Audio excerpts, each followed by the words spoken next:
Hej, så er vi tilbage igen. Denne her gang der er jeg i Sønderborg og besøger Benedikte og Jonas.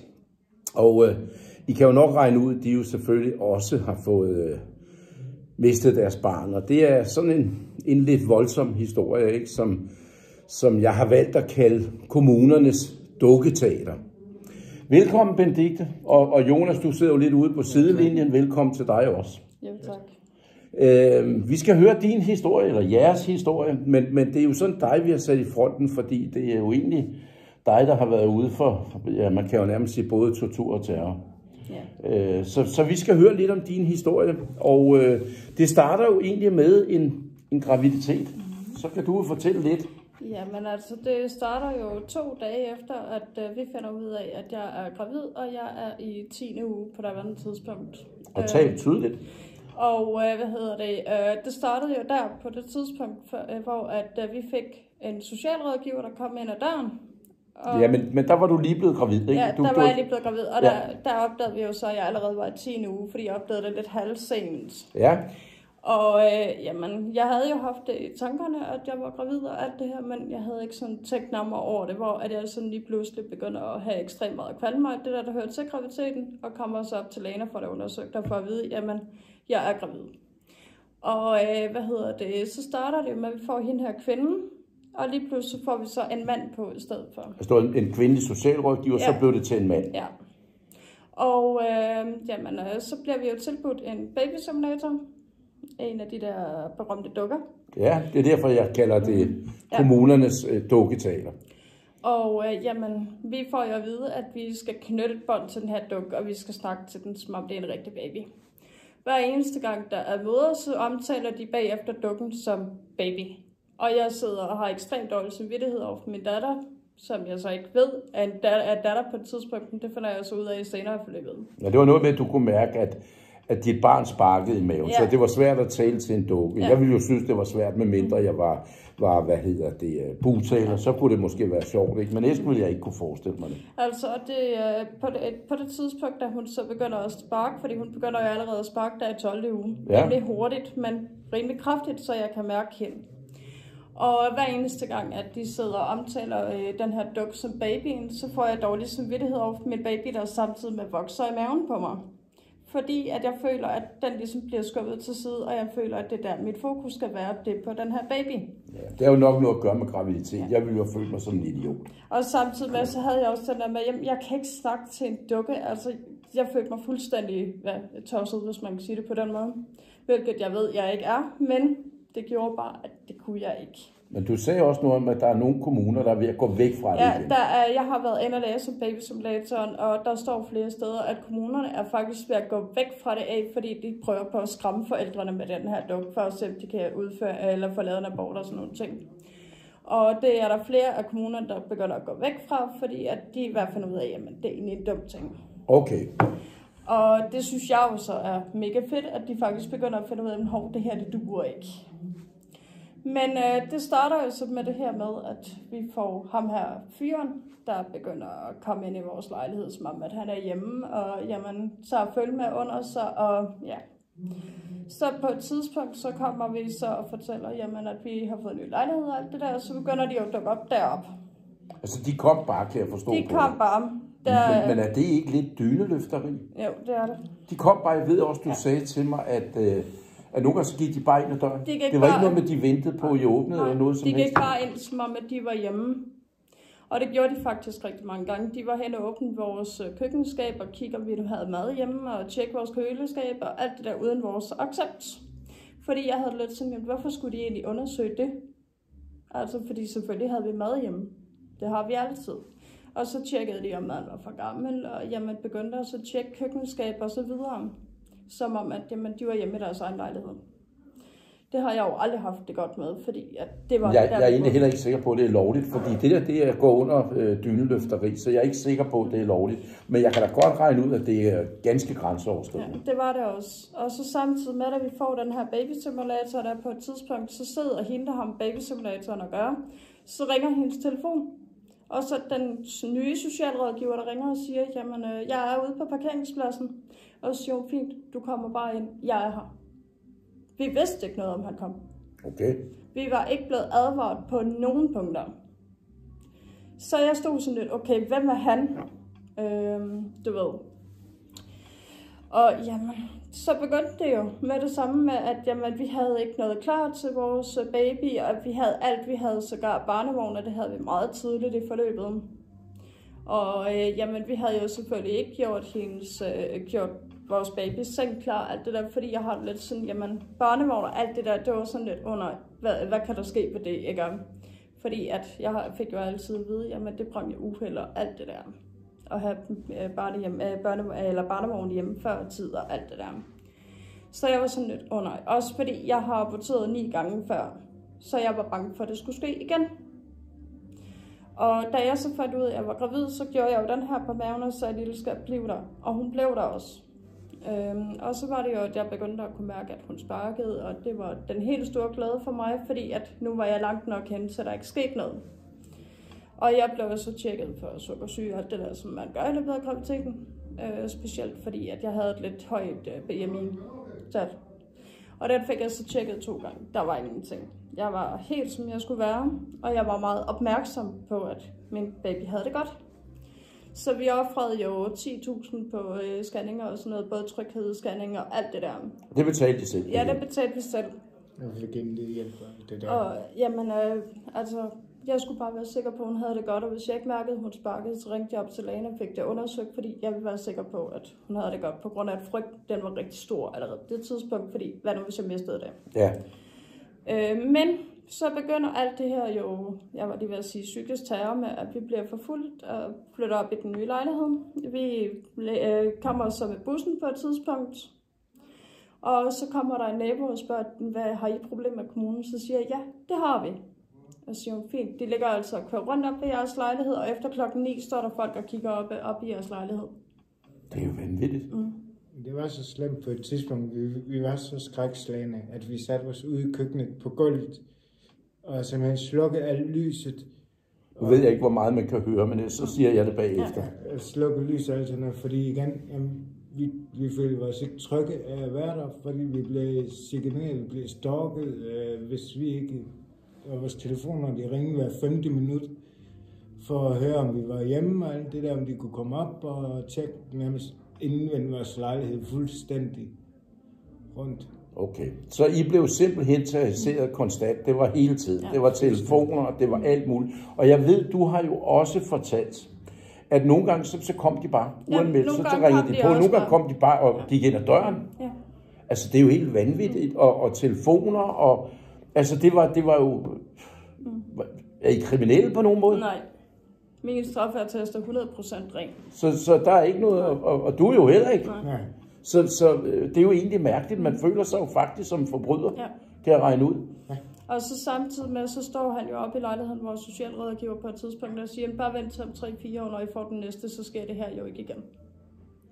Det vil sige, det sagde de til dig. Ja. Men i dag ved vi jo godt, at hvis man får taget sit barn, så skal man nok ikke have et igen, fordi det tager de. Og med barnets nye lov, så ved vi også, at der er taget et barn, ja, så skal man faktisk kigge på det resten. Ja. Og der skal man nok regne med, at i de fleste tilfælde, så bliver de taget. Så har man ikke, kunne beholde sit barn, så skal man nok ikke få flere. Det er godt nok en mærkelig verden, vi er ved at skabe. Ja. Hvad sker der så? Jamen, så sker der jo det på et tidspunkt længere hen i forløbet, at jeg får både konstateret synovesmerter, jeg får ligamentsmerter konstateret, og jeg får bækkenløsninger. Og jeg får at vide, at jeg skal holde mig i ro, fordi det kan sætte fødslen i gang. Og alligevel så sidder de og siger, Dicte, du skal bare bevæge dig.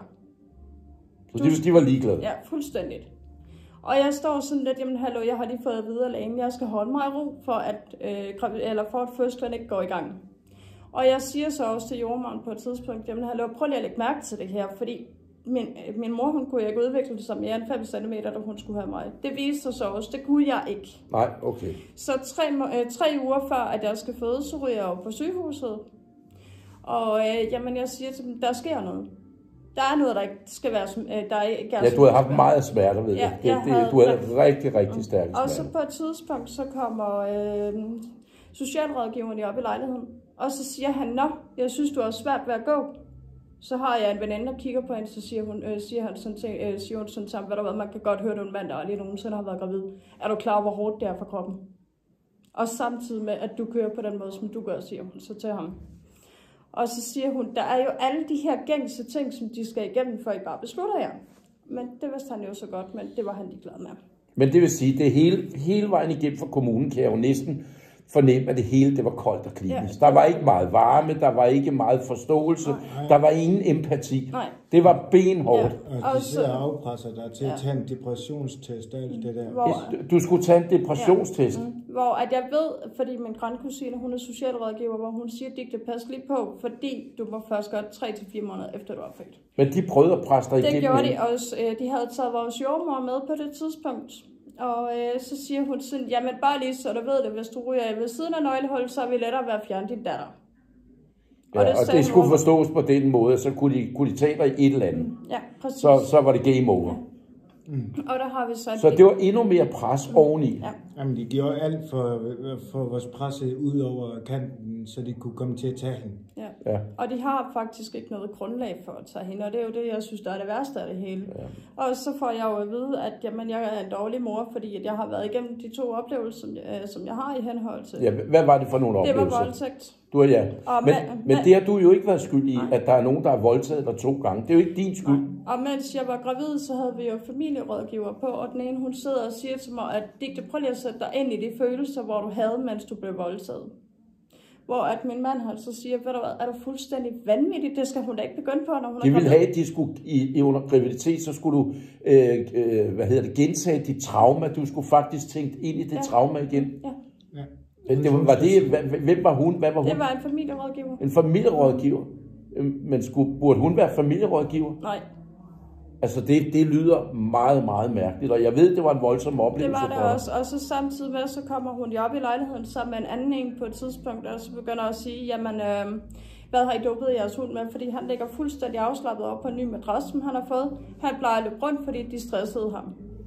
Og så spørger hun mig om det 5 gange, hvad har I dopet jeres hund med? Så siger jeg har ikke dopet ham med noget, hold nu op. Og så igen bare mere stress på dig. Og så den anden familierådgiver kigger på hende tidspunkt og siger, hvad der har været, hold nu op. Hun står og siger, at de ikke har givet ham noget, så forstår det. Og så siger hun, jamen det er jo meget normalt at give en hund noget afslapning, inden vi kommer. Så kigger på hende og siger, hvad der er, det gør vi kun nytårsaften, fordi han er panisk. Det skal lige siges, inden de kom op, stod vores socialrådgiver med familiekonsulent og dikterede over for hende, hvad hun skulle gå ind og sige til os. Og det hørte vi igennem vores Så var hun under oplæring?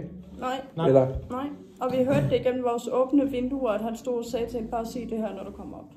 Og det gjorde han 20 minutter, inden hun kom op i lejligheden. Så hun var fuldstændig instrueret? Ja, det var hun. Godt. Hvad sker der så bagefter? Fordi nu nærmer vi os jo noget fødsel, ikke? Det gør vi nemlig. Altså, og så ryger jeg jo til Aabenraa sygehus, efter jeg startede med at ringe til dem faktisk og forklare, jamen, jeg har rigtig, rigtig mange smerter. Og så siger de sådan til mig, jamen, ved du hvad? Du tager et håndklæde, og så putter du det i mikroen. Ikke noget med at fortælle mig, at jeg skulle fugte det eller noget som helst, så det kommer jeg selvfølgelig ud, hvor der er brændt et kæmpe hul. Og jeg render rundt i 3 timer og bare skriger. Hvor min mor så ringer til dem og siger, ved du hvad, nu tager I hende altså ind. Vi forsvinder ikke, før I har kigget på hende. Og så kom jeg derover. Så valgte de at sætte, de der til at måle hendes hjerte. Ja. For at se, hvordan det gik. Dagen efter, så blev jeg jo så sat i fødsel. Der havde jeg ret rundt med V'er i 72 timer. Non-stop. Ja, jeg ved jo, du havde jo ekstra stærke smerter, ja, det finder vi jo ud af, hvorfor jo. Ja. Og da jeg så skal føde, så finder de ud af, at jeg ikke kan føde normalt. Jeg kan kun åbne mig de der 5 cm, som jeg hele tiden har sagt, at jeg kunne. Og de vælger så at give mig 2 blokader om i ryggen og faktisk skrue op for den, så jeg ikke kan mærke noget som helst. De ville have en naturlig fødsel? Ja, men de valgte så at sætte mig ind efter nogle timer, hvor de havde lagt og målt hendes hjerte, eller hvor de havde målt hendes hjerte. Det der, fordi de fandt ud af, at hendes hjerterytme, den ændrede sig ikke. Der blev med at stå på det samme. Og så tænker jeg, shit man, hvad sker der? Så kommer jeg ind, og der står 14 læger til at tage imod mig. Hvor at de så vælger, da jeg kommer ind døren, og de skruer op for den igen. Så jeg kan ikke mærke noget som helst, og føler mig faktisk bare som en kuffert, der bliver flyttet. Så da jeg har født, der kan jeg ikke høre hende græde, og jeg tænker med det samme, shit, der er noget galt. Og jeg spørger med det samme, er hun død? De siger så, at hun er kommet ud i noget grønt fostervand. Det vil jo sige, at jeg har været for fostervandsforgiftning. Plus hun har en avlstreng rundt om halsen. Men kan de ikke se sådan noget inden? Det kan de normalt godt, jo. Okay, men det havde de ikke set? Nej, det havde de ikke tjekket. Og så da hun kommer ud, så har hun jo været dødfødt, så Jonas han får hende over i armene. Og siger, værsgo, for at blive din datter. Og da hun så kommer op på stuen, så ryger jeg ned på intensiv, og Jonas han får så besked på, at han skal sætte sådan i næsen på hende. Og da jeg så kommer ned på intensiv afdelingen, så er det pludselig går hjertealarmen, fordi jeg har fået hjertestop. Hold da op. Så Jonas skulle faktisk have mistet både mig og vores datter. Og så da jeg vågner helt og siger, at jeg kan bevæge mine ben nu, det kunne jeg så efter en halv time. Og så siger jeg så, ved du hvad? Eller så får jeg så at vide, ved du hvad? 8:30, der kommer bagmændene. Men var der ikke noget, vi lige skal have noget andet med først? For det viser sig jo rent faktisk, at du havde et dødt foster inde bagved, de ikke havde opdaget. Ja, præcis. Jeg har rendt rundt med et dødt foster i maven i 17 måneder. Og det var derfor, du havde så stærke smerter? Præcis. Og det havde de heller ikke set? Nej, det havde de overhovedet ikke tjekket. Det eneste, hvad hun fik at vide, jamen, det er at gå hjem og tage nogle Panodil og lægge dig på sofaen, så skal nok helt gå over. Det var det, jeg fik at vide hele tiden. Det var bare at tage nogle Panodil, og det skal nok virke. Og da jeg så havde født Victoria, der så klokken 10:05, så kom bagmændene om samme aften, som jeg har født. Og så skal jeg sidde og beslutte, jamen skal min datter fjernes, eller hvad der skal ske. Og så siger jeg, nej, jeg vil gerne have min datter med hjem. Selvfølgelig normalt reaktion, tænker jeg. Og jeg ligger bare, okay, fuldstændig påvirket af bedøvelsen endnu. Og så vil det have lige på det tidspunkt, at jeg skal tage stilling til, om hun skal fjernes, eller hvad der skal ske. Og vi har 20 minutter til at træffe den beslutning, ellers vil de komme ind og flå hende ud af vores arme. Ja. Jamen, det er jo helt vanvittigt. Og hvad vi så senere hen har fået at vide af plejemoren faktisk. Vi skal lige noget andet først. Der skal jo være en grund til det her, og jeg ved, at du har fået at vide, at du... Ja, helt normalt siger min læge, men altså, de lytter ikke på ham. Så de mener, du var svagt begavet? De mener, jeg er udviklingshæmmet. Men er du det? Nej. Du har jo også haft arbejde. Ja. Og... Jeg er også i arbejde nu. Ja. Og det kom jeg faktisk rimelig hurtigt efter, at jeg havde født alt det der, fordi jeg valgte at ringe til jobcenteret og sige, ved du hvad, jeg vil gerne og jeg ved, Jonas arbejder også. Du arbejder, var det i en... Jeg arbejder i en bager, ikke? Jeg er i Føtex i en bager, og klarer dig jo fint. Ja. Så det er jo mærkeligt. Hvordan føler I? Altså, kan I se nogen som helst grund til, at I ikke kunne være forældre? Nej. Jeg føler, at vi ikke er blevet taget seriøst, og vi har ikke fået en chance for at bevise med vores datter, at vi godt kan være de rigtige forældre overfor hende. De har bare truffet en beslutning over hovedet på os og dømt os på forhånd. Jamen, det der, man føler, jeg vil da føle, at jeg var en del af en statistik, der skulle overholdes. Det føler jeg også. Jeg vil da nærmest føle, at man siger, at der er et eller andet antal børn, der skal fjernes uanset hvad. For hvis der ikke er en grund til det, det kan jo ikke nytte, at man bliver jagtet og terroriseret og tortureret og alt muligt andet. For jeg ved, du har været ude for tortur også. Det har jeg også. Fordi der sker jo rent faktisk det, at I ryger jo på et morbarn. Ja. Er det rigtigt? Ja, det Fortæl du lidt om det. Jamen altså, det starter først med, at vi sidder på sygehuset, og så får vi familiekonsulenter, der skal komme og overvåge os. Og så på et tidspunkt, så finder jeg ud af, at jeg kan ikke amme. Så kommer familiekonsulenten, Men var det ikke noget med, at du var meget, meget stresset? Jeg var rigtig stresset, og jeg var mega bange, fordi hvad skete der? Og så går hun hen, så tager hun fat i mit nøglebryst og siger til mig, Dick, det du opgiver for let. Og så tager hun Victorias hoved og presser ind på brystet af mig. Og det viser sig jo så, at på et tidspunkt, så græder vores datter fra kl. 10 om aftenen til kl. 2 om natten, fordi hun er sulten. Jeg kan simpelthen ikke få noget ud til hende. Så får vi jo så mælkemaskinen ind, og bare det, at jeg sætter den op på fuld plus, der kan ikke nok komme 5 ml ud. Og så er det, jeg tænker, okay, hvordan i alverden kan det gøre min datter mæt? Så jeg gik op på kontoret og sagde, nu gør I altså noget for det her. Min datter bliver jo ikke mæt. Jeg kan ikke amme hende. Når hun skreg hele tiden? Hun skreg fuldstændig fra kl. 10 om aftenen til kl. 2 om natten. Det var rigtig hjerteskærende at høre det, fordi man står som forældre og vil gerne give sit barn mad, og frustrationen gør, at man ikke bliver lyttet til. Lægerne tager ikke en seriøst. De siger, at det skal nok gå. Det er det eneste, vi fik at vide. Vi fik ikke noget hjælp derfra, indtil vi bankede på døren, nærmest smadrede døren, der for at få noget modermælk er sagt. Og jeg står med min... Så I skulle simpelthen selv tage affære. Der var ikke noget at gøre. Var det igen den samme fornemmelse af, at der var ingen hjertelighed? Ja, der var ikke præcis. noget... Ja, og jeg kunne mærke, at på Aabenraa sygehus, der var rigtig mange delte meninger, fordi dem, der havde snakket med socialrådgiveren, mente, at hun skulle bare fjerne, så de andre mente, nej, men I kan da sagtens være forældre, det klarer I da fint. Jonas står med både dig og Victoria, og klarer det fint. Vi fik ingen hjælp på Aabenraa sygehus til at skifte hende, eller noget som helst. Vi klarede alting selv. Og samme dag, eller dagen efter, jeg havde fået kejsersnit, der gik jeg rundt med hende på gangene, fordi jeg havde fået at vide, at det skulle jeg. Ja, hold da op. Men der sker jo så det. I kommer på det her hjem. Ja, det gør vi. Og der ved jeg jo, I rent faktisk fik lov at være forældre. Ja, og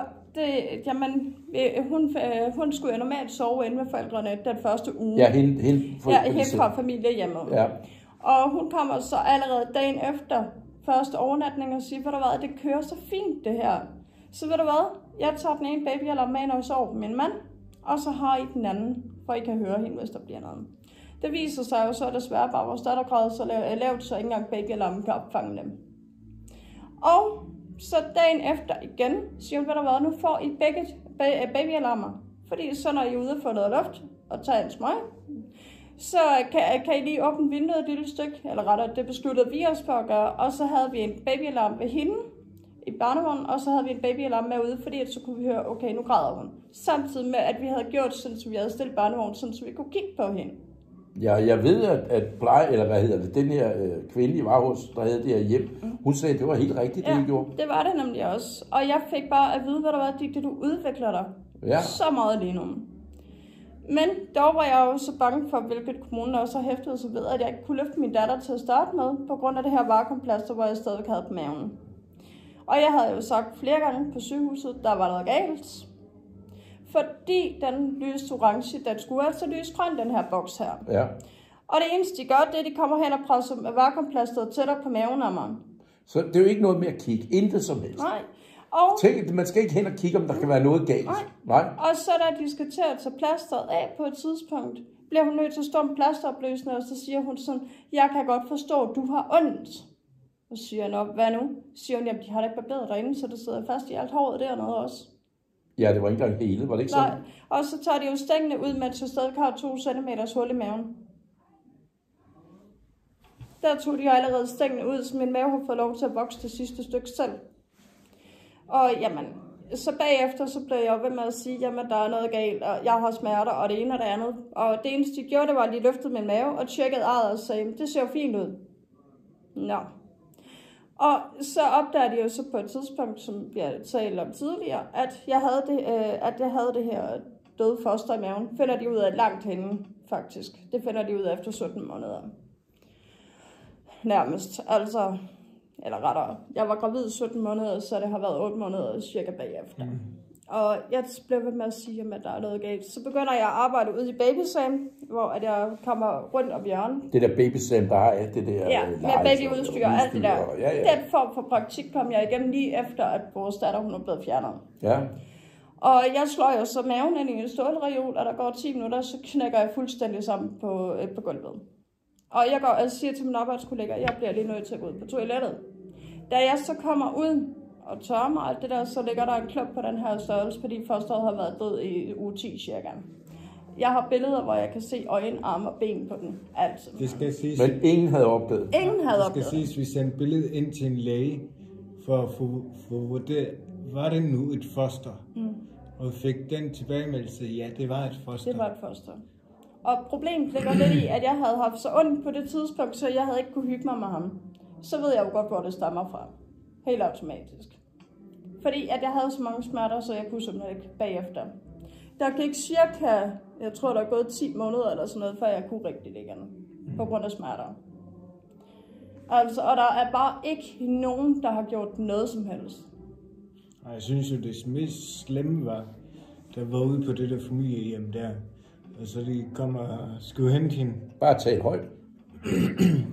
Det mest slemme, jeg synes, det var det, at der var familiehjem, hvor de kommer og hentede hende. Hvor kommunen kommer og hentede hende, ja. Ja, at de nærmest går hen, flår vores datter ud af vores arm. Du får lige lov til at sige farvel til hende. og så sætter hende ud. Jamen, det var noget med, at de havde bare sendt 2. De havde sagt, at vi kommer, og så var det 2 damer, var det sådan? Ja, det var det. Som I aldrig har set før, Ja, og præcis. som bare flår barnet ud af armene, og så kører de med. Ja. Hun lå i barnevognen, og jeg går sådan hen og siger til hende, hvilket de også har hæftet så ved i papirerne, at jeg ligger og står og græder ude og græder ned over hende. Selvfølgelig gør jeg det, fordi jeg er jo søn og knust. Det er mit ønskebarn, vi snakker om her, ikke? Og jeg siger sådan til hende, jamen, ved du hvad, lille skat, jeg kæmper for dig.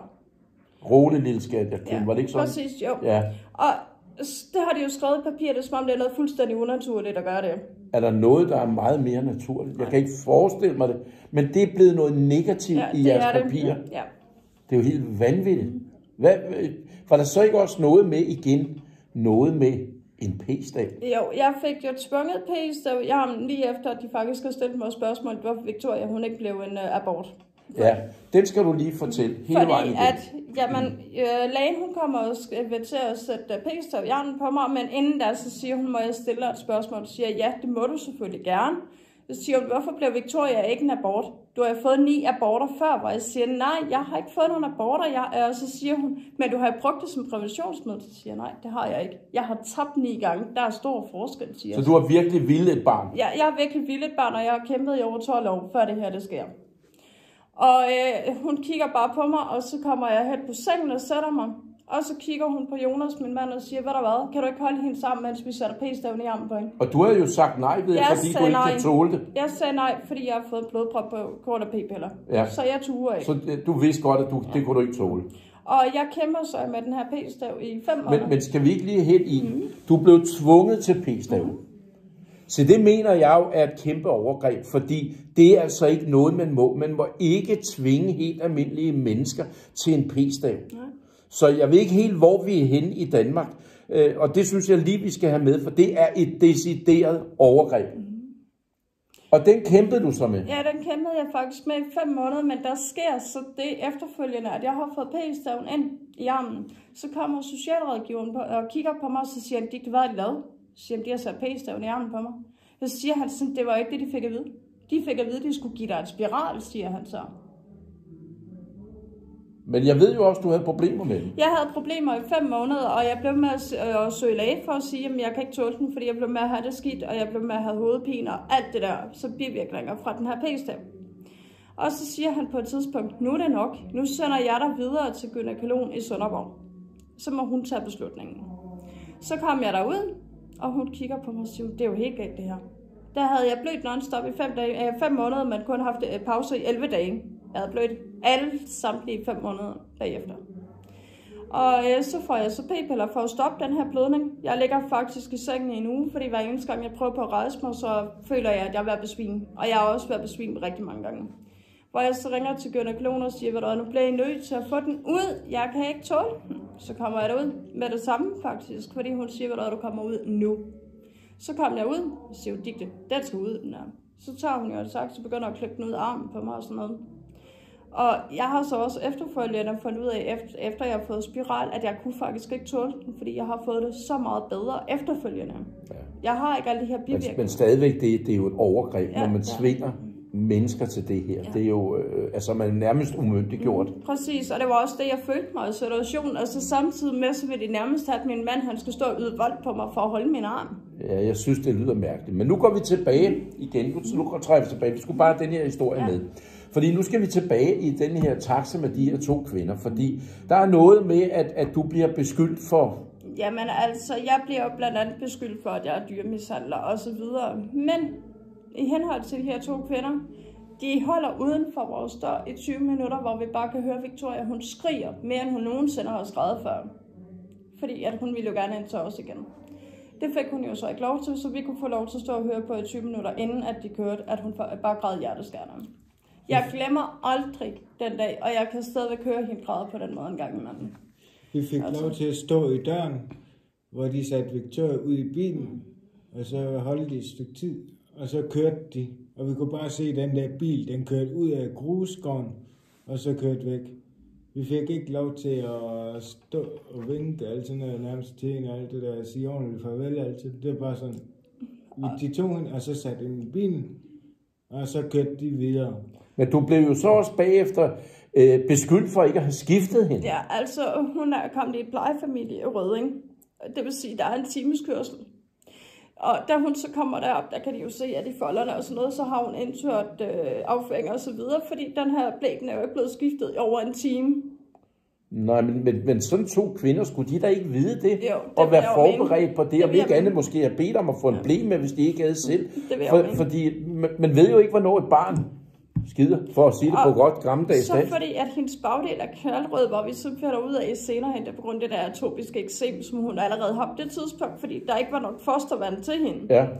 Så havde hun jo en knaldrød bagdel, da hun kom til Rødding. Og der blev der også skrevet i papirerne, at vi har mishandlet hende. Og vi finder jo så ud senere i forløbet, at det er det her atopiske eksem, der gør det.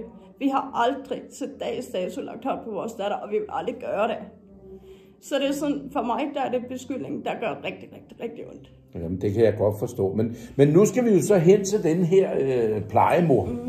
Fordi at, det kan man jo sige er en form for en lykkelig del af den her historie. Ja, det er det faktisk, fordi at vi har fået 2 virkelig, virkelig, virkelig fantastiske plejeforældre.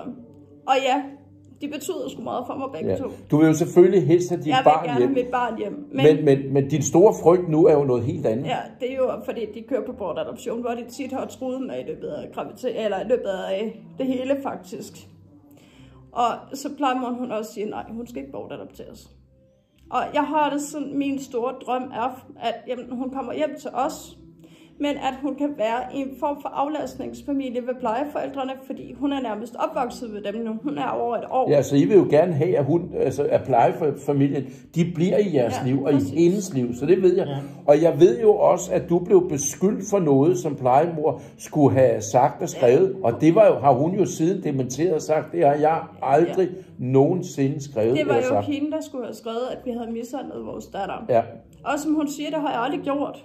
Og jeg kan sige så meget som, at hun har været på sygehuset et par gange nu med Victoria, hvor hun faktisk siger ordret, Dicte er den mest søde og kærlige, omsorgsfulde mor, der bare vil gøre det rigtigt for sin datter. Og som hun også siger, hun kender ikke Jonas, men hun ser ham på samme måde, som hun ser mig, at vi virkelig er 2 forældre, der gerne vil vores datter. Ja, så er der noget andet i denne her historie. I er jo skrubforelskede.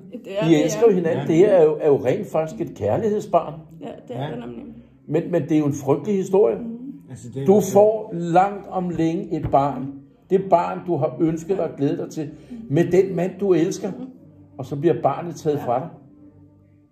Og plus mine forældre, de får jo også videre, de er udviklingshæmmede. Og min mor har altså arbejdet som sosu eller hjemmeplejer i rigtig mange år. Og jamen, min far, han er selvstændig havemand, og jeg ved ikke hvad, ikke? Og han render rundt og laver. Altså, han er jo selvstændig, og selvstændig cykelsmed. Han har arbejdet med cykler, siden han var 16. Han er over 60 nu, ikke? Og jeg har jo lige mødt din mor, og hun er da i hvert fald ikke retarderet eller noget som helst. Det er jo bare en sød bedstemor, der ikke får lov at få den oplevelse heller. Ja, og jeg står jo med en mor, der faktisk græder nærmest hele tiden, fordi at hun er nærmest ødelagt på grund af sagen. På grund af, at de har kørt så voldsomt, fordi det er ikke kun mig, der har fået beskyldninger, der har hele min familie nærmest. Ja, det kan jeg forstå. Men for nu, det, jeg tror, det har de fleste fundet ud af. Nu synes jeg, at vi skal have noget andet med, som jeg synes er ret vigtigt. Fordi at jeres samvær, en time hver 14. dag, de er jo sådan helt unikke. Det er det, ja. Altså, så samværshuset siger, jamen de ser 2 forældre, der rigtig gerne vil deres datter.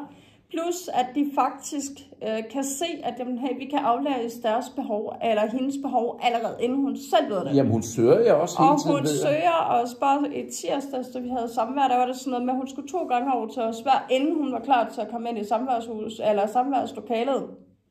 Og jeg startede med at stå og kramme Victoria og plejemor, som jeg plejer at gøre. Det gør vi altid. Fordi vi skal lige have det der gruppekram for, at ligesom Victoria kan se, jamen hey, det er okay med mor og plejemor. Og det betyder bare meget for os, at vi ligesom kan sige, jamen hey, forholdet mellem os er okay. Altså, det er rigtig godt. Fordi at vores datter, hun skal ikke lide under det her, på den måde. Så vi er jo begyndt at stå og kramme hinanden, og hvor vi sådan, alle 3, både mig og plejemor og Victoria, laver et gruppekram. Som samværshuset siger, de har aldrig set noget lignende. Og Victoria med det samme, vi kommer ind ad døren og henter hende, fordi vi starter med at gå ned i samværslokalet, og så bagefter går vi op og henter hende. der er det jo sådan noget med, jamen hun smiler med det samme, hun ser os. Det er kæmpe smil. Hun løsner helt op. Hun løsner helt op. Vi havde sågar et samvær, hvor hun kom ekstremt træt ind ad døren. Med det samme, hun så os, så hun frisk. Ja. Hun lyste fuldstændig op.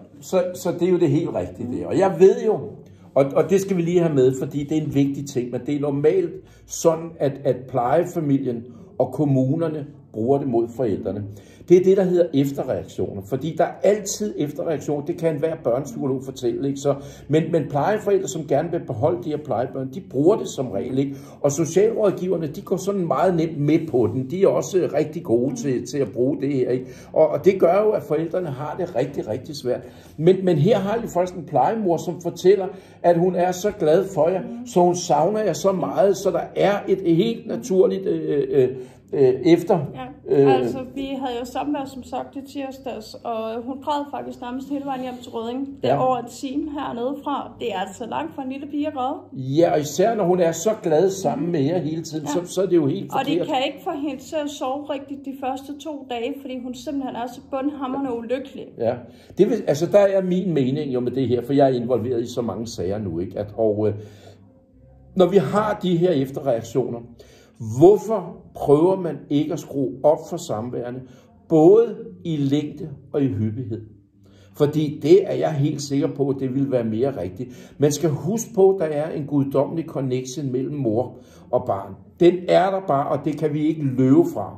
Og det tror pokker, når en mor har båret på et barn i 9 måneder.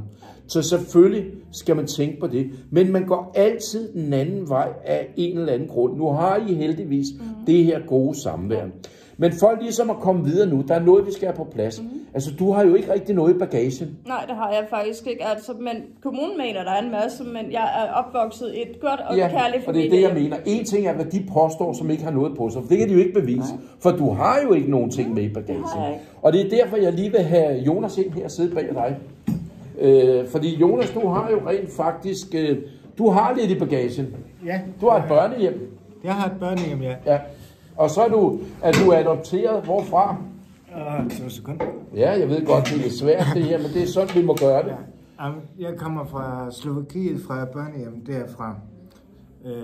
Den første beskyldning, jeg får, fordi jeg kommer fra et børnehjem, jamen du er ikke i stand til at videregive den kærlighed, for det har du jo ikke fået fra dit børnehjem. Det er netop akkurat derfor, jeg kan. Det er fordi, jeg nemlig ikke selv har fået det, og sådan skal min datter heller ikke have det. Ja. Og hvad er der ellers? Jamen, jeg skulle være retarderet. Mit IQ skulle være ekstremt lavt. Men du har jo ikke fået noget talmål. Nej. Og det ved jeg, du heller ikke har. Så indtil videre, så ved vi, det er kun påstande. Det hele det er påstande. Altså, vi har ringet op til børn og unge for at høre, jamen, hvad er det, der står på os om konkret? Der står ingenting. Det eneste, hvad vi har fået at vide, det er, at vi har fået en bevilling på efterskoleophold. Ja, det er jo også mærkeligt. Hvad har du ellers i bagagen? Jamen, du var jo noget ungdomshjem og sådan noget, ikke? Jamen, der var jeg blev adopteret. Jeg kom hjem til en rar, god familie, som tog kærlighed omkring mig og viste omsorg og sådan noget. Og jeg har været ung. Også, ja, og har også selvfølgelig festet. Ja. Men jeg ved jo til forskel. Du drikker jo næsten ikke, og du har faktisk fået at vide, at du er for drukken.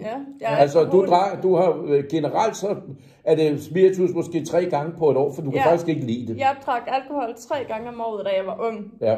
Det var slået som nytårsaften og sådan noget. Ja. Og nu sidder jeg faktisk i en situation, jeg har ikke rørt alkohol i 24 måneder, og bare det, jeg skal stå... Og du har jo aldrig været alkohol, så det må vi lige sige. Ja. Og du er det jo heller ikke. Nej, men derfor bliver vi du er jo heller ikke, du tager ikke stoffer. Heller ikke. Og du er jo egentlig velklædt. Ja. Det må jeg jo sige. Du er jo noget mere velklædt end jeg er. Jeg kommer jo lige fra køreturen her, ikke? Det må jeg jo sige. Så hvad fanden er årsagen? Jeg ved det ikke. Altså årsagen er, at vi er blevet stemplet fra dag 1 som dårlige forældre. Og falske beskyldninger er kommet, at vi skulle være alkoholikere, at vi skulle mistrives, og jamen det ene efter det andet, hvad de ikke kunne få kyttet bag nakken på os. Altså. Men I har jo aldrig fået overbevist. Nej, det har vi ikke. Og jeg vil sige, især sådan mere eller mindre, ikke afslutningsvis, men derhen af, at du har i min optik været udsat for tortur og terror. Du har selvfølgelig været udsat for en masse stress, fordi når de kommer rendende på den måde, de står ude bagved, og de kigger ind og alt sådan noget, og man i den grad får rodet op i alt, hvad man har, det er jo stressende. Ja, men det må jeg lige så påpege ting. Det er sjovt, du siger det, fordi i starten af alt det her... Tal højt. Ja, i hele forløbet her... Bare tag den i hånden. Ja, kom med. Ja, i stort set i hele forløbet her, da jeg blev rost op til skyerne, at jeg kunne det hele, jeg ville være en god far, og hvis jeg nu fik chancen, jamen så ville vi være en rigtig god familie. Altså, jeg blev rost til skyerne, hvor hun er bare blevet nedgjort fuldstændig, blevet tvært ud, jogget på. Og altså det er mærkeligt, I er arbejdsomme, I helt almindelige mennesker, jamen, det giver jo ingen mening. Nej, netop. Og det er også derfor, vi er så fortvivlet, fordi vi kan ikke forstå, hvorfor. Nej. Det må jeg indrømme, det kan jeg heller ikke. Nu skal jeg lige høre, er der noget mere, vi skal have, inden du lige skal læse noget op? Ja, altså jeg tænker jo lidt sådan, at jeg får jo blandt andet beskyldninger for, at jeg ikke er en sød, omsorgsfuld og kærlig pige, hvor at vi sjovt nok sidder på vores frivillige arbejde i dag. Det er dem, der fester inde ved siden af. Og alle de ældre er simpelthen så glade for mig. OK-klubben, som de hedder, har sågar skrevet udtalelse til kommunen, men det bliver ikke vægtet. Nej, og jeg er her det her sted i dag, så jeg kan fortælle det. Og der er I jo afholdt. Ja. Altså, I er en del af et community, I gør noget, men I er ikke gode nok til at være forældre. Nej. Og jeg har arbejdet med det her i snart 6 år. Her den 7. i 3. Der er det 6 år siden, jeg faktisk startede. Er det så ikke mærkeligt, når man kan sådan noget, man ikke kan få lov at være mor? Og plus så har jeg arbejdet 6 forskellige børnehaver også. Og du kan stadig ikke... Jeg kan ikke med børn. Nej. Det må jeg sige, det er svært, ikke? Men sådan afslutningsvis, jeg ved, du har lavet et brev, du gerne vil læse op til din datter. Jeg henter det lige. Har du noget, du vil sige mere om dit? Nej, ikke så rigtigt. Jeg synes, vi har været godt igennem, og alt det der, vi får tingene ud. Nu håber jeg bare, at folk de lytter. Fordi det skal stoppes det her. Kommunen kan ikke fortsætte på den her måde her. Altså. Det vil jeg give dig ret i. Og det er jo det, jeg ser, når jeg kommer rundt. Ikke? Og så er der nogle gange, så får jeg skudt i skoene, at der er mange, der ikke kan være gode forældre, og der er mange, der skal fjernes og sådan noget. Altså, jeg har ikke mødt dem endnu. Jeg sidder, inden jeg går ind i de her sager, bliver paragraf 75, eller parthøring, eller biside, eller whatever jeg vil. Så sidder jeg og snakker først, jeg hører historien. Jeg møder familier, jeg møder børn nogle gange og sådan noget. Og jeg kan ikke genkende det her. Jeg kan simpelthen ikke genkende det, og det er derfor, jeg er gået ind i det her. Så det er meget vigtigt, at I deler de her budskaber. Det er vigtigt, at I ligesom spreder det, får det ud alle steder. Men nu ikke mere om mig. Nu skal vi simpelthen lige høre et lille brev. Jamen, jeg har lavet et brev, der hedder Brevet til mit dyrebagste guld. Kære lille skat, dagene går, mit hjerte slår, men indeni har jeg et smerte, som jeg aldrig kunne beskrive med ord. Jeg savner dig, så det gør ondt. For os er du mere end blot et navn. Du er vores kærlighed og en del af os. Du betyder så langt mere, end du tror, vi elsker dig. Vi længtes, både din far og jeg, efter at bruge mere tid sammen med dig, og kunne tage dig i vores arme, dufte til dig, se dig, smile og le, for det er her ved os, du hører til. Du er vores guld, og for os det bedste, som er skabt til denne jord. Du er ønskebarnet, specielt for mig, som er din mor. Da jeg før du kom her til verden, havde tabt 9 gange, og faktisk havde opgivet håbet om at blive mor. Du er vores livs kærlighed og vores lille mirakelbarn. Du er et levende bevis på den kærlighed, som i din far og jeg gror, og den er stor. Far har gjort mig til den lykkelige kvinde, som jeg nu er, og det bedste af det hele er, at han er årsag til at sige, at jeg er din mor. Det er det største, og den bedste følelse, der ikke kan beskrives med ord. Dog kan jeg sige, at det er den bedste gave, jeg har fået i mit liv. Jeg glemmer aldrig de 9 måneder, hvor jeg havde dig i min mave. Det var en evig glæde, hver gang jeg mærkede, at du sparkede. Den nærhed og tæthed, som jeg havde med dig, var det største, og jeg snakkede med dig og sang for dig. Og alle de sange om den kæmpe glæde, som det er at få en lille til ny til verden, var et hit. Og alle mennesker kunne se vores kæmpe glæde. Nu er du herude i verden og har været det i 13 måneder. Vi ser dig en time hver 14. dag, og jeg glæder mig altid helt vildt til, at jeg skal se dig igen og mærke dig i mine arme. Jeg ved, at din far har det på samme måde, og at se jer sammen er noget af det bedste, der findes her i verden.